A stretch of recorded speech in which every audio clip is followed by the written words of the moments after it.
September 12, 1944. Dawn breaks reluctantly over the rolling plains of Lorraine, France, shrouded in a thick blanket of fog that rises from the Moselle River Valley like the breath of sleeping giants. The air is cold, metallic, carrying the sharp scent of aviation fuel and morning frost.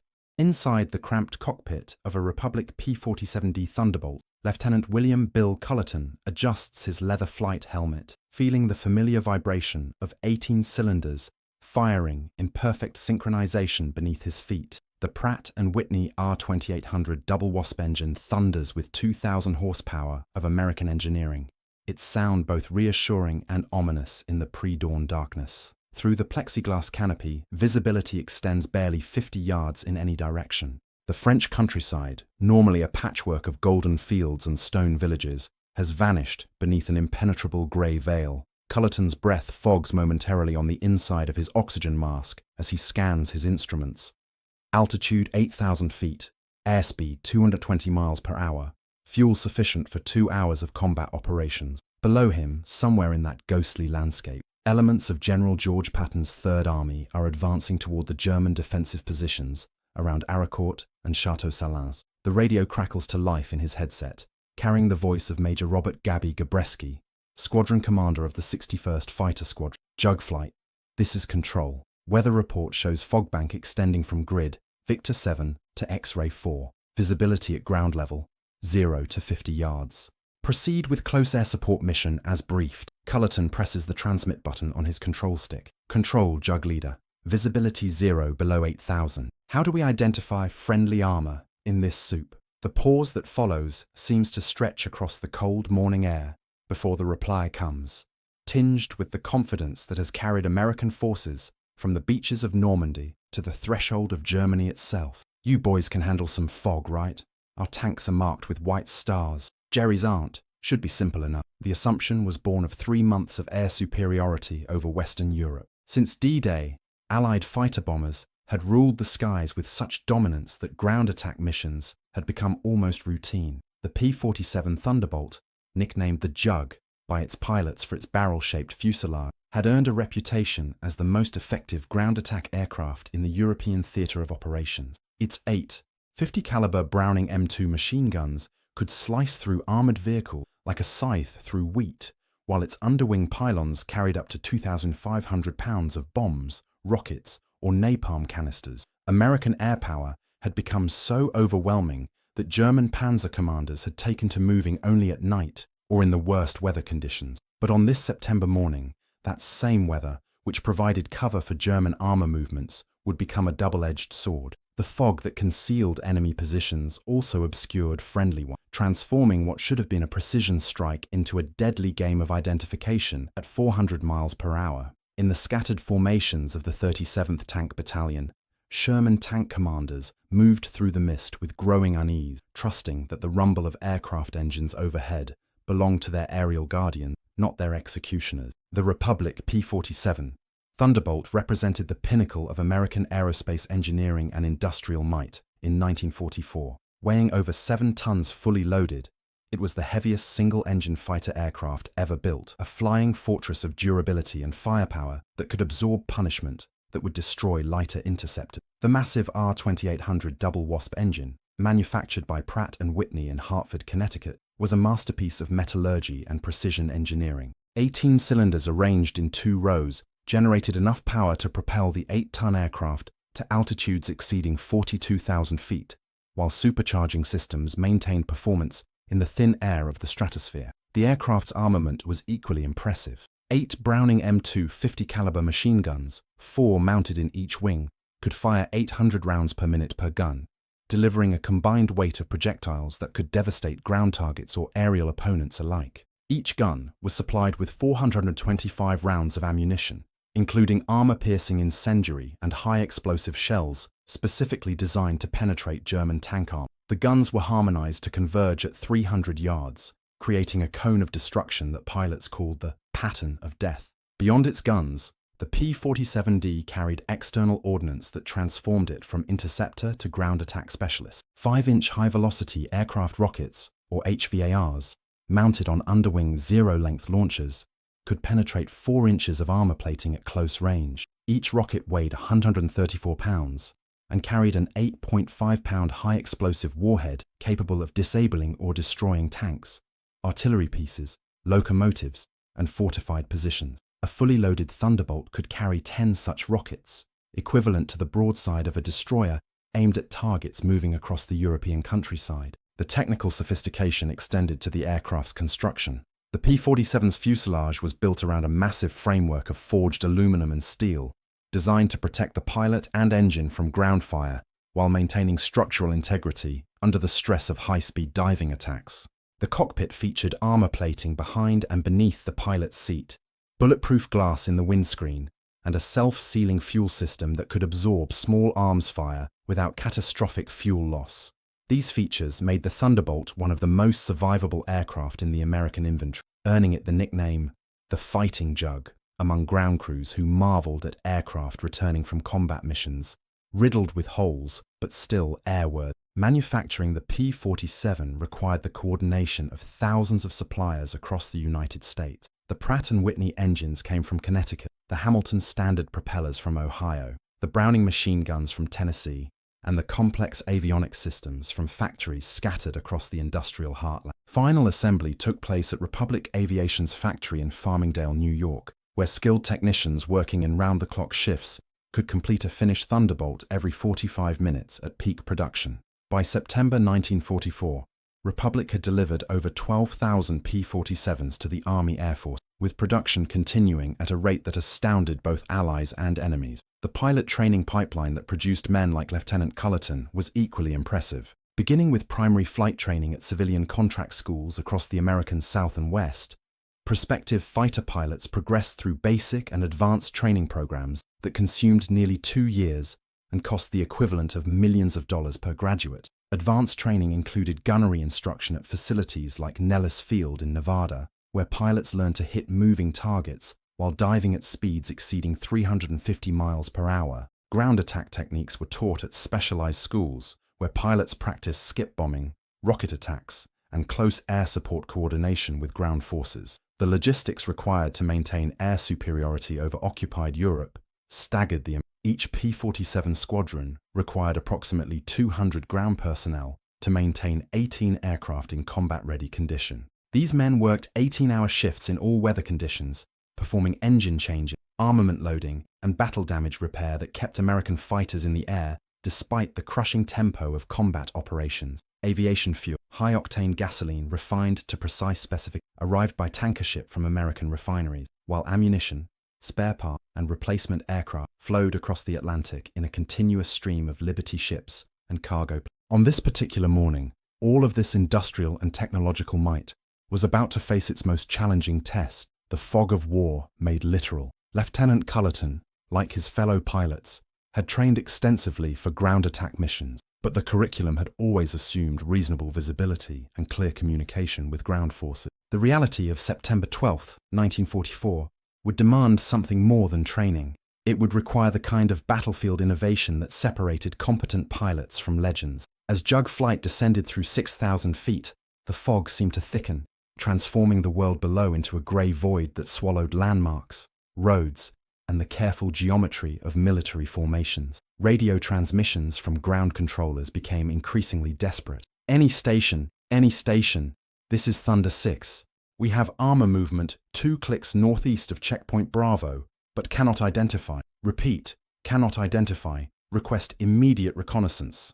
The voice belonged to Lieutenant Colonel James Leach, commanding officer of the 37th Tank Battalion, whose Shermans were advancing through the mist in loose formation, their crews peering through periscopes and vision blocks at shapes that might be trees, buildings, or enemy tanks. The fog was more than a mere weather phenomenon. It was a tactical equalizer that stripped away the technological advantages that had made Allied air power so dominant. Without visual contact, the sophisticated gun sights and bomb sights that allowed precision attacks became useless. The identification friend or foe systems that worked effectively in clear weather became unreliable when electronic signals bounced off water droplets and temperature inversion. Most critically, the careful coordination between air and ground forces that had been perfected during months of combat broke down when neither pilot nor ground commander could see beyond their immediate vicinity. In the German defensive positions around Araucourt, Oberst Hans Ulrich Rudel, commanding elements of the 11th Panzer Division,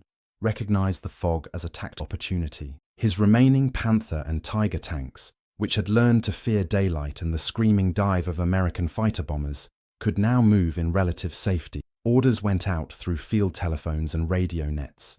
Advance under cover of the fog. Strike the American armor before it could establish defensive positions. Withdraw before the weather cleared and air attacks resumed. It was a gamble that depended entirely on the Allied pilots being unable to distinguish between German and American tanks in the grey chaos of the Lorraine morning. The first indication that something was terribly wrong came at 0847 hours, when Lieutenant Cullerton's wingman, Flight Officer Frank Dixie Sloan, reported movement below. Jug leader, I've got armor on the deck. Grid coordinates X-ray 77.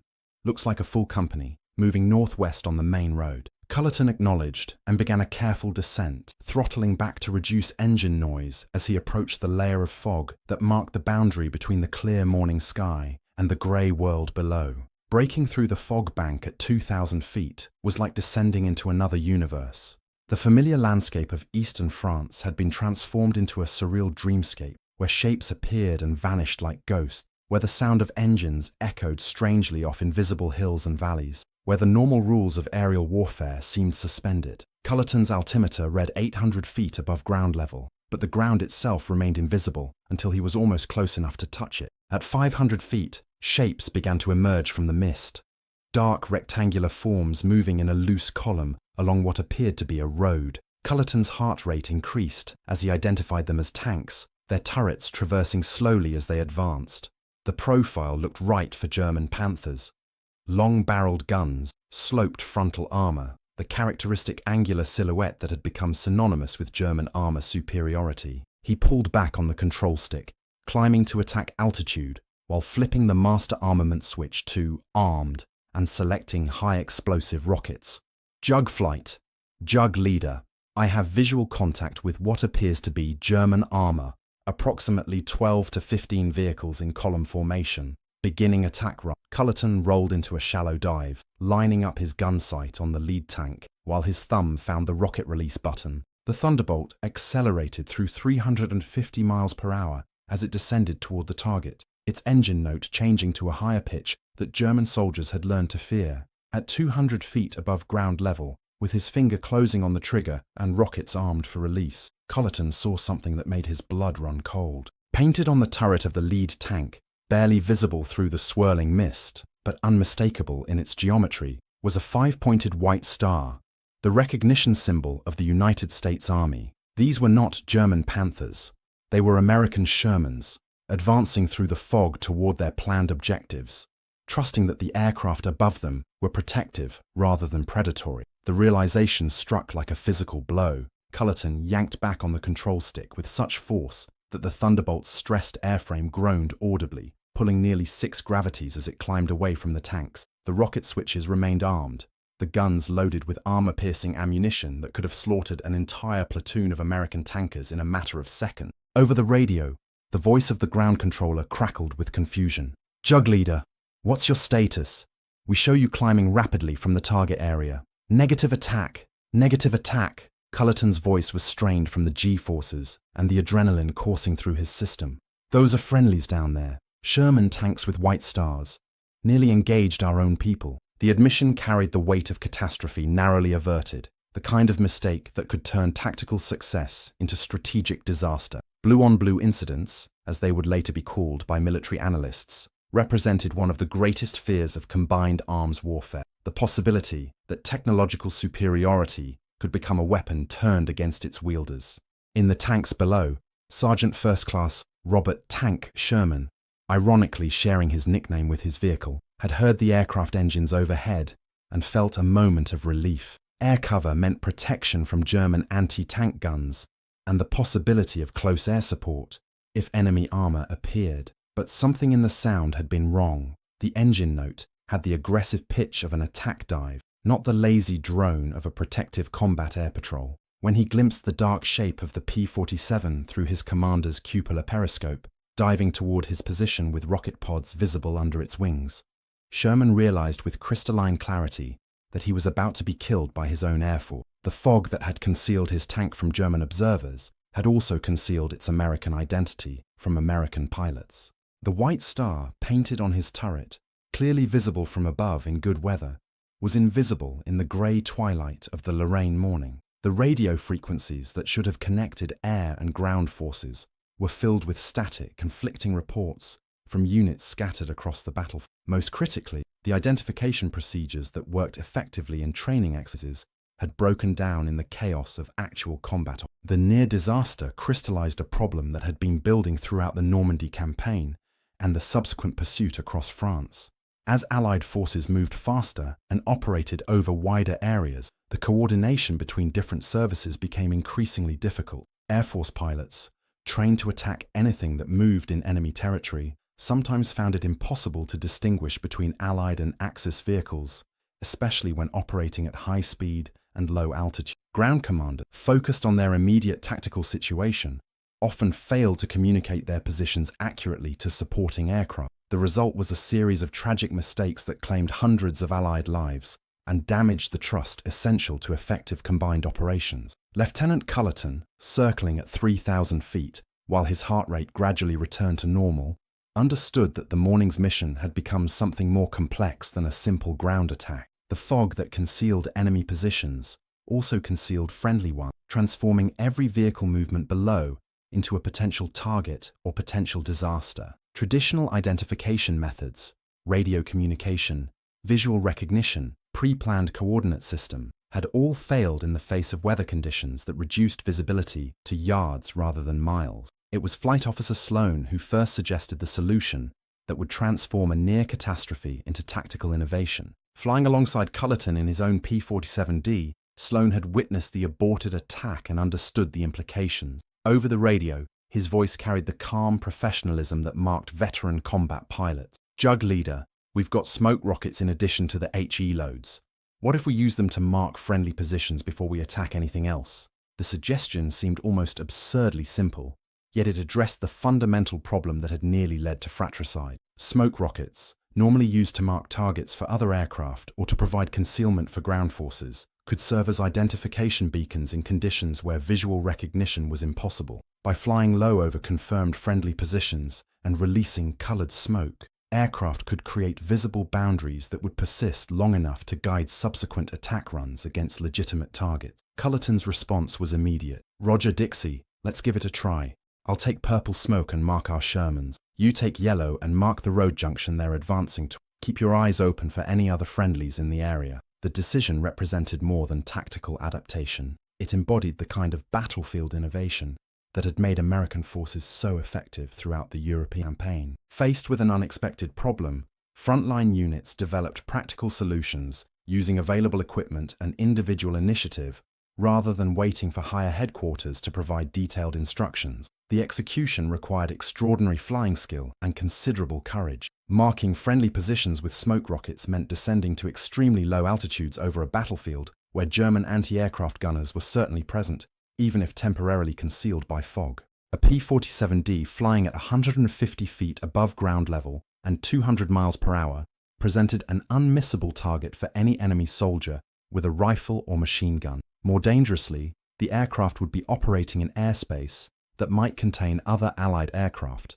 ground-based obstacles, or sudden changes in terrain invisible until the last moment. Cullerton began his marking run by descending to 200 feet and reducing airspeed to 180 miles per hour, the minimum safe flying speed that still provided adequate control authority in the event of emergency maneuvering. The world below remained shrouded in grey, but occasional breaks in the fog revealed glimpses of the landscape: a stone farmhouse with smoke rising from its chimney, a line of poplar trees marking an ancient field boundary, the dark ribbon of a road winding between low hills. As he approached the position where he had nearly attacked American tanks, Cullerton could make out movement below, the dark shapes of vehicles advancing in tactical formation. This time, however, he approached from a different angle, allowing him to see the distinctive white stars painted on turret tops and the American Patton radio antennas that distinguished Sherman tanks from their German counterparts. At 150 feet above ground level, he triggered the first smoke rocket. The WP,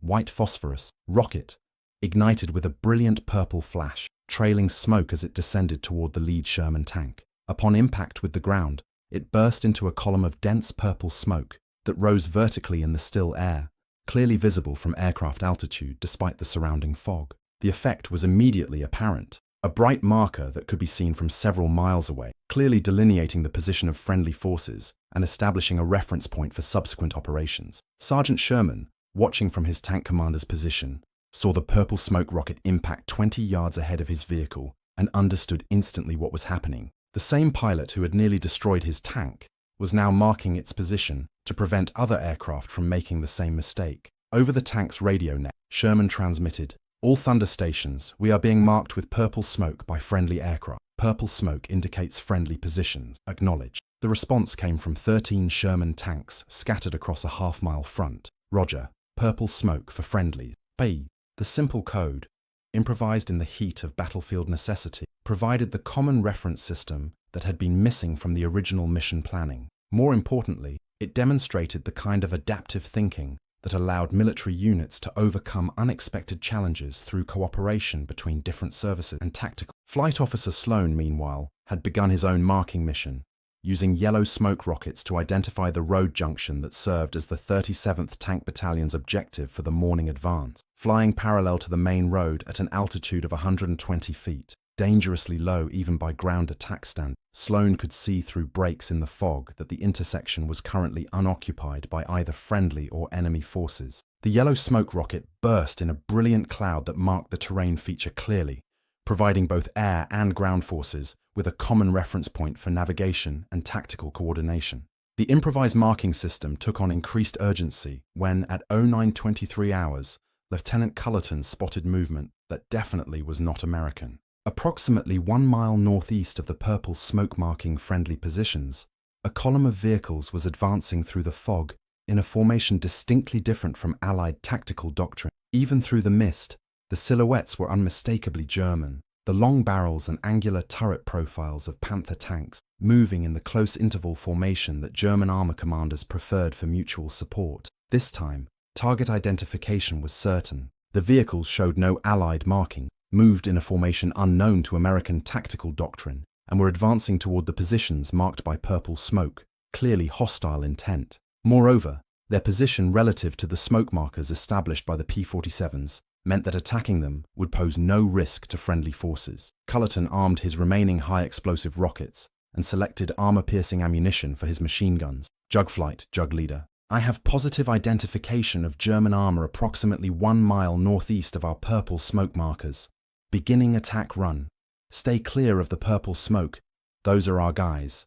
The attack that followed demonstrated the devastating effectiveness of American ground attack aviation when applied against legitimate targets. Cullerton's diving attack, begun at 4,000 feet and completed at 100 feet above ground level, delivered 8 5-inch rockets and over 400 rounds of .50 caliber ammunition in a pattern that bracketed the German column. The first rocket struck the lead Panther tank directly on its engine deck, penetrating the relatively thin rear armor and detonating inside the engine compartment. The massive explosion scattered burning fuel and metal fragments across the roadway, while the tank's ammunition began cooking off in a spectacular display of secondary explosion. The second and third rockets impacted close enough to adjacent vehicles to disable them with blast effects and fragmentation, while machine gun fire raked the column from front to rear, targeting vision ports, antenna mounts, and external equipment that could degrade the tank's combat effectiveness, even if it could not penetrate their main armor. Flight Officer Sloan followed with his own attack run,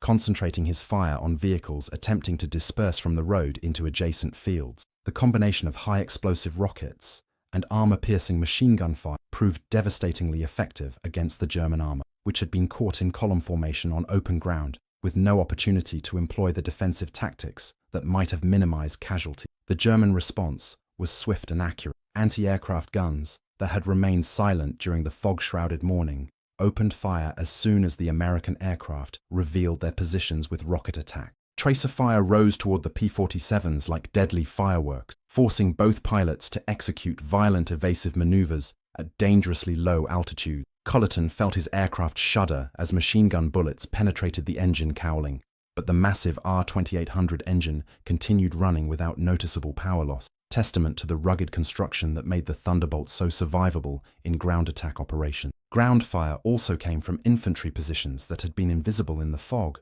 but were now revealed by muzzle flashes and tracer fire. German soldiers armed with rifles, machine guns, and the occasional Panzerfaust anti-tank rocket added to the storm of projectiles rising toward the American aircraft. Several bullets struck Cullerton's P-47 in the wings and fuselage, but the self-sealing fuel tanks and armor plating around critical components prevented serious damage. The battle below intensified as American and German ground forces made contact through the fog. The 37th Tank Battalion, guided by the purple and yellow smoke markers, had advanced to within 500 yards of the German positions when the P-47 attacks began. As burning German tanks illuminated the battlefield with their funeral pyres, American tankers could finally see their enemies clearly enough to engage with their own weapons. Sherman tank guns began firing at maximum rate, their 76-meter high-velocity cannons seeking targets among the German armor that was now revealed by fires and smoke. The engagement that followed represented the kind of combined arms warfare that American doctrine had envisioned.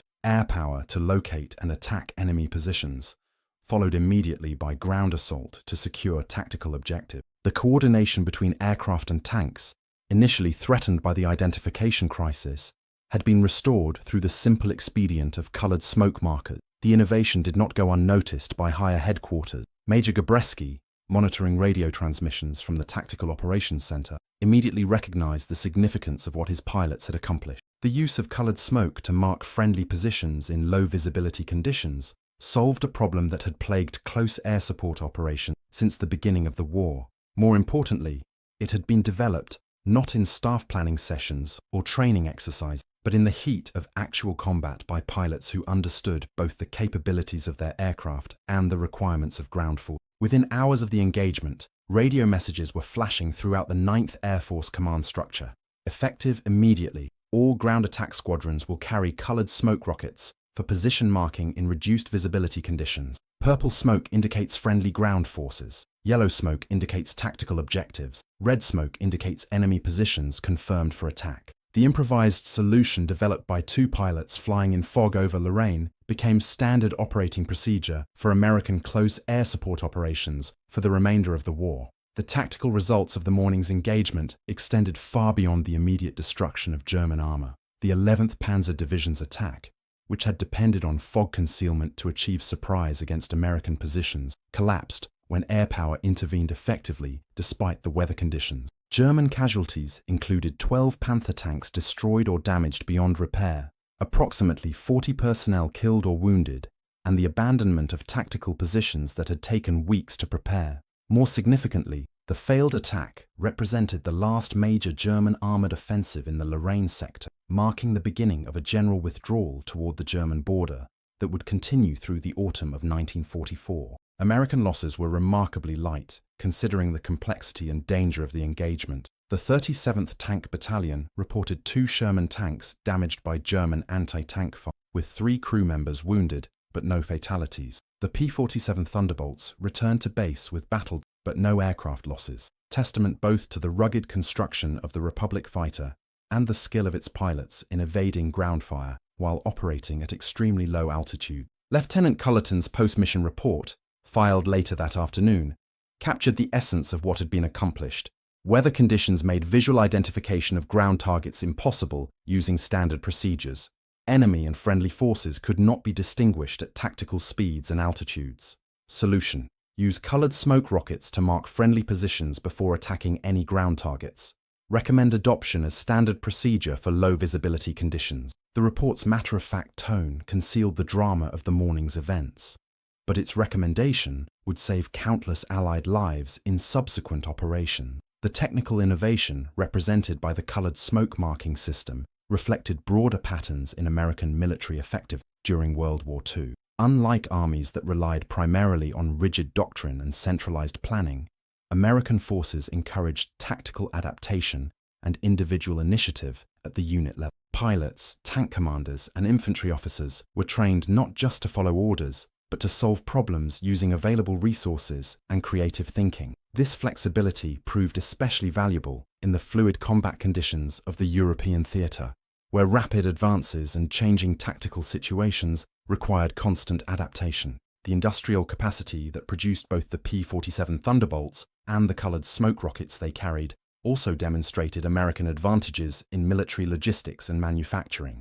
The WP smoke rockets, used in the Lorraine engagement, were produced at arsenal facilities in Pennsylvania and Iowa, shipped to European bases through a logistics pipeline that stretched across the Atlantic Ocean, and integrated into combat operations with the efficiency that German commanders found impossible to match. American forces could afford to experiment with innovative tactics because they possessed equipment in sufficient quantities to allow for the occasional waste or inefficiency that accompanied battlefield adaptation. The human element in the morning's success cannot be overlooked. Lieutenant Cullerton and Flight Officer Sloan had demonstrated not just flying skill and tactical competence, but the moral courage to abort an attack when they realized they were targeting friendly forces, followed by the creative thinking to develop an alternative solution that achieved the mission objectives without fratricide. Their actions embodied the kind of ethical leadership that military analysts would later identify as a key factor in Allied victory. The willingness to place larger objectives above immediate tactical success,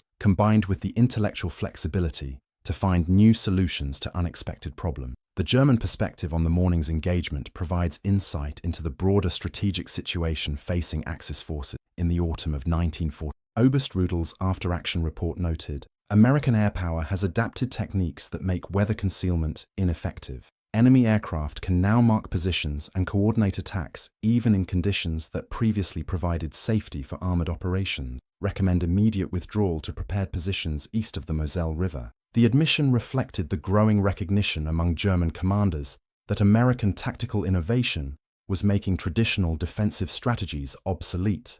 More broadly, the Lorraine engagement demonstrated the maturation of American combined arms doctrine. The coordination between P-47 Thunderbolts and Sherman tanks, initially threatened by identification problems, ultimately achieved a level of effectiveness that German forces found impossible to counter. Air power provided reconnaissance, target identification, and precision strikes against enemy armor, while ground forces secured tactical objectives and provided security for subsequent operations. The integration of these capabilities, refined through months of combat experience, represented a form of military effectiveness that would influence tactical doctrine for decades to come. The innovation also reflected the broader American approach to military technology and tactics. Rather than viewing weapons systems as fixed solutions to predetermined problems, American doctrine encouraged the adaptive use of available equipment to meet changing tactical requirements. Smoke rockets designed for target marking could become identification beacons. Fighter aircraft designed for air superiority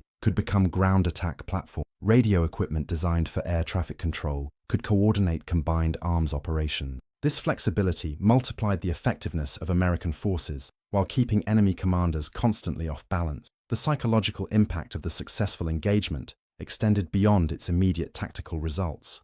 For American ground forces operating in the fog-shrouded landscapes of eastern France, the knowledge that air support could operate effectively even in adverse weather conditions provided confidence and morale that translated into improved combat performance. German forces, conversely, lost one of their few remaining tactical advantages, the ability to move safely during periods of reduced visibility, and faced the prospect of constant air attack regardless of weather conditions. The Lorraine engagement of September 12, 1944, represented more than a single tactical success. It embodied the kind of battlefield innovation that characterized American military effectiveness throughout World War II, the ability to identify problems quickly, develop practical solutions using available resources, and implement new tactics with the speed and flexibility that overwhelmed less adaptable opponents. The colored smoke marking system developed that morning would save countless Allied lives in subsequent operations, while the broader pattern of tactical adaptation it represented would influence military doctrine for generations to come. As the fog lifted over Lorraine that afternoon, revealing a battlefield littered with the smoking hulks of German armor, the true significance of the morning's events began to emerge. American forces had not merely won another tactical engagement, they had demonstrated once again their ability to transform potential disasters into operational advantages through courage, creativity, and the kind of individual initiative that totalitarian armies found impossible to replicate. The thunder had spoken through the fog, and the sky belonged to those with the wisdom to see clearly even when visibility was measured in yards rather than miles. History isn't just written, it's remembered through those who still care to listen. What story should we tell next? Subscribe to keep their memory alive.